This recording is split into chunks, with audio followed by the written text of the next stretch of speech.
Siamo nel centro per le dipendenze giovanili, è un servizio che l'allora ULSS 7 ha voluto dedicare ai ragazzi più giovani che fanno uso di sostanze, che hanno problematiche di dipendenza. È un servizio dedicato ai ragazzi sotto i 24 anni ed è una sede distinta rispetto a quella per gli adulti. In questa sede possono accedere i ragazzi e le loro famiglie nel momento in cui c'è il sospetto oppure c'è la certezza che ci sia un uso di sostanze psicoattive. La nostra filosofia è questa: cerchiamo di non stigmatizzare il problema, di non averne paura, perché chiaramente la dipendenza è un problema complesso, non è facile da affrontare, ma quanto più precocemente la affrontiamo, tanto più facilmente riusciamo a superarla e a risolverla. Abbiamo cercato di creare un servizio appunto non stigmatizzante, dove le persone possono sentirsi accolte e dove possiamo fare una valutazione e capire se ci sono degli elementi di rischio e come possiamo più facilmente affrontarli e superarli. Le sostanze più diffuse sono sicuramente la cannabis e l'alcol. La cannabis perché è la sostanza più diffusa al mondo in assoluto, e l'alcol perché siamo anche una zona di produzione dove sappiamo c'è anche una tolleranza diversa rispetto al consumo di alcolici. La cannabis in maniera particolare è una sostanza estremamente pericolosa, non è più la sostanza di 30-40 anni fa, è una sostanza potenziata con una concentrazione di principio attivo molto più elevata che determina sempre più spesso problematiche di tipo psichiatrico, disturbi mentali anche gravi come la psicosi, e questo sta succedendo sempre più frequentemente, quindi ed anche con un consumo di tipo sperimentale, non solamente con un consumo continuativo nel tempo, per cui l'invito alle famiglie è quello di contattarci e di fissare un appuntamento quando hanno dei segnali di uso, di consumo di questo tipo di sostanze. Noi lavoriamo moltissimo con le scuole, abbiamo alcuni progetti di prevenzione che portiamo avanti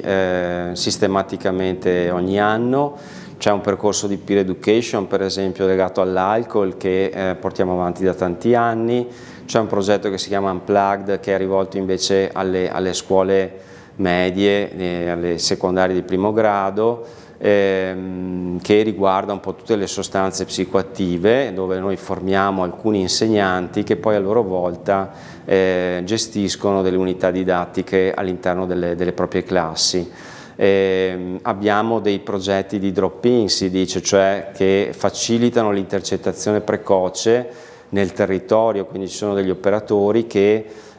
si spostano, che escono dal servizio e che incontrano i ragazzi, le famiglie nel territorio, a scuola piuttosto che nelle associazioni sportive o culturali, nei contesti, nei gruppi per esempio comunali, quindi nei vari contesti del territorio. Allora, sui sintomi non è così semplice accorgersi che c'è un problema di uso di sostanze, perché i sintomi possono essere molto generici, non so, per esempio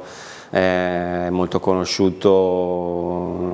non so, l'arrossamento degli occhi nel caso di uso di cannabinoidi, però l'arrossamento degli occhi può dipendere da tante altre motivazioni. Oppure non so, l'irritabilità, sappiamo che un adolescente può essere irritabile semplicemente perché è adolescente, quindi non è così semplice, però in genere è importante che i familiari approfondiscano con i figli segnali che destano preoccupazione, che non abbiano timore di parlare di queste cose e si fermino un attimo con i figli per capire se ci sono delle problematiche oppure no. Poi nel momento in cui c'è il sospetto, ripeto, è sufficiente fare una valutazione al servizio e questo esclude o conferma la presenza di un uso di sostanze. Nel momento in cui c'è una problematica, non fatelo da soli, non acquistate i kit in farmacia o cose del genere, ma rivolgetevi al servizio, perché nel momento in cui c'è una problematica di uso e confermata dalle analisi è importante dover intervenire in maniera professionale, insomma facendosi aiutare da operatori del settore. L'alcol purtroppo sappiamo che è molto diffuso, è una sostanza legale, reperibile facilmente e si sta abbassando negli ultimi anni anche l'iniziazione all'uso di alcol, soprattutto tra l'altro nel sesso femminile, nelle ragazze molto giovani che per struttura fisiologica non hanno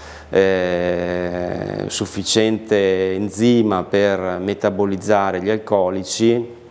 e quindi spesso e volentieri, più che problematiche di dipendenza, assistiamo a situazioni di coma etilico per esempio.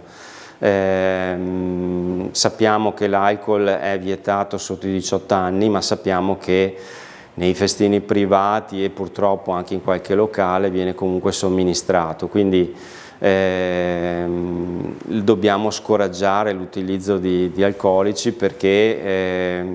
è estremamente pericoloso in un'età così giovane e soprattutto per l'impatto che ha su un cervello che è in piena fase di maturazione. Noi sappiamo che il nostro cervello matura fino ai 25 anni, quindi qualsiasi tipo di sostanza psicoattiva introdotta in un cervello in fase di maturazione può determinare danni irreversibili. Allora, il SERD è un servizio ad accesso libero, non è necessaria l'impegnativa del medico, è sufficiente telefonare e fissare un appuntamento per accedere al servizio.